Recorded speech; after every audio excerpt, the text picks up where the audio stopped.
faithful, loyal YouTube subscribers. Today it is Monday. It is November 11th. The year is 2019. So Robyn Crawford has written a book about her relationship with Whitney Houston. Now, many of you, I live in Atlanta, so I'm very familiar with Robyn Crawford because she lived here at one point. And I knew about Whitney Houston and Robyn Crawford's relationship. Everybody knew about it. I mean, so and this was just all what was whispered on the streets. And this was well known because a friend of mine lived in the condo building that Robyn lived in near Lenox Mall. And Whitney Houston was seen there visiting Robyn on many occasions, and he informed everybody that they were having a lesbian relationship. So we all knew this. This is not new to me. And not only did I know this, but I also had some friends who worked in the real estate industry, because at one point, this particular condo that Robyn and Whitney were escapading in, I don't know who owned the condo, it was for rent, but I know it was for sale. And it was a really nice condo, and real estate agents were trying to get in the condo or came into the condo and found Whitney and Robyn in there naked. So I know this from a real estate agent I've known for years, who told me that she went in that condo unknowing that these women were in there, and she went in there with I don't know how they got access to it, went in there. I guess, realtors have access to lockbox keys. They went in there, and it was all this chaos, confusion, and Whitney Houston was there with Robyn, and that's how they met, in that condo that was up for sale. So this was years and years ago. So I've known about this for years. And I think a lot of other people who live in Atlanta, people knew what was going on with you. Even my mother knew about this relationship. And my mother is not into celebrities or anything. My mother was like, I knew about that. So everybody has heard about it. And I also feel that Whitney Houston's mother, she knew.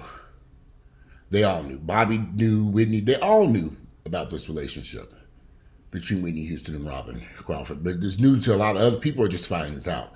Some of you are just discovering this out. I knew this for years. She wrote a book about her experience. And let me just say this. Some people are angry, and people always say, well, why now? Why is she discussing it? Why not now?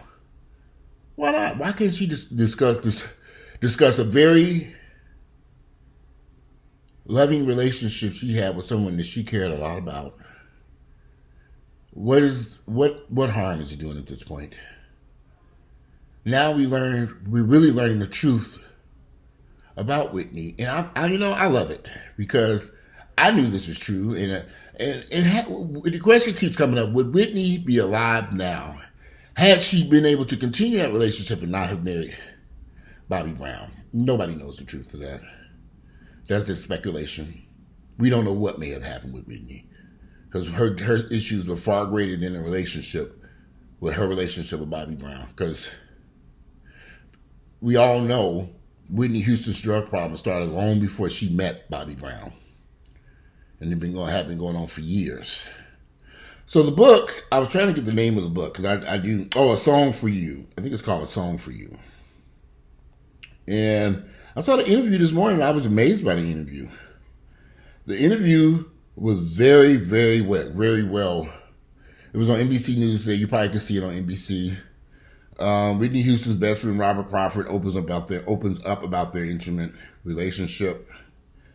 She's written a book, A Song for Whitney. Well, no, the Dateline special was titled A Song for Whitney. It was an hour-long Dateline special. I did not see the Dateline special. I do have it on my recorded, so I can watch it later. But I am going to watch it. I saw the NBC.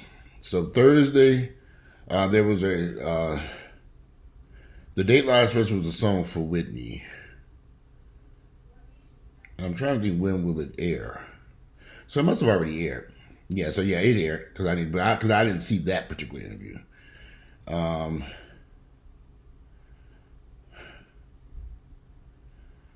her book comes out November 12th.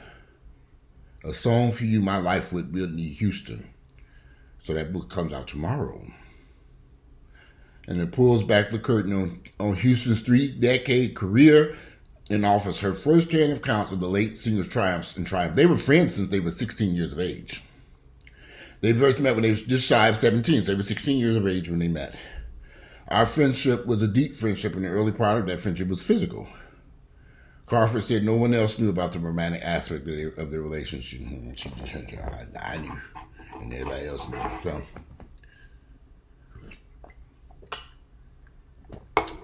it was ours, she said.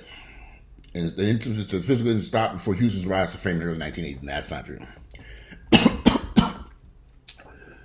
That relationship continued much longer than that, than what she's proclaiming in this book.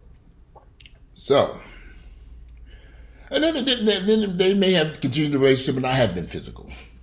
Who knows? I was in bed next to them. What y'all over there doing? No. So, but their relationship, they were friends for much longer then. And they may not have been physical past that point in time. Who knows? And she said that's when Whitney Houston said that they shouldn't be physical anymore. There's a picture here of Whitney Houston, Bobby Brown, and Robyn Crawford, and Whitney's mom. They're all four of them in this picture. And this picture was taken on June 8, 2016. So, she said, I never envisioned speaking publicly about my life. And then I asked myself the question, what would Whitney want? Would she understand, the time is now? Craig, so there's a lot of, you got to see the Dateline special, which I have not seen. I did see the NBC this morning interview here, and I thought it was very good. So I do want to see that hour-long special. I do want to see that. But, some people feel like this might hurt Whitney Houston's legacy. How? The truth about who she was in love with. Some of her fans should be happy for her. And listen, if you love somebody, it's no different than Luther Vandross leaving. There's a lot of stuff about Luther Vandross we never learned about him, even in depth, that I would love to know. Because I always loved Luther Vandross' music and who he was.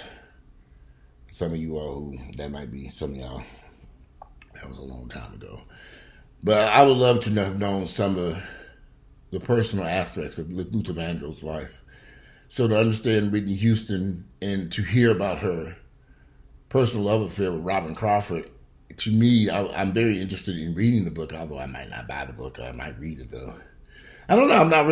I'm not a celebrity type person. So I'm not really into celebrities. I just find them to be just regular people with talents that can sing, dance, or act. That's it. They ain't no different than nobody else. So, whenever I'm out and about and I see these celebrities around, I look at them and keep right on going, I gotta get an interview. I gotta talk to her. I gotta get her. I don't need to get nothing from them. Hello, goodbye, and keep it moving. I see these people and keep right on going. They're just regular people who know how to sing, dance, and act.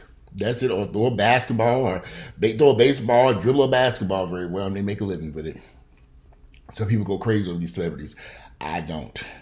I remember when Atlantic Station, the LA Fitness in Atlantic Station opened, they had all these celebrities running in there to Atlantic. At one point, Atlantic Station here in Atlanta which is basically a shopping center, entertainment facility. A lot of celebrities were coming in and work out. And I see them people and look at them and keep on rolling. So-and-so's here, and so-and-so's here, and so-and-so's here. I'm like, and so what? They doing that exercise wrong. They need to do that. That form is fucked up. But Whitney, having lived here in Atlanta, Earl and I would go out to certain restaurants and we'd see them. Back in the day, me and Earl used to go out to eat a lot.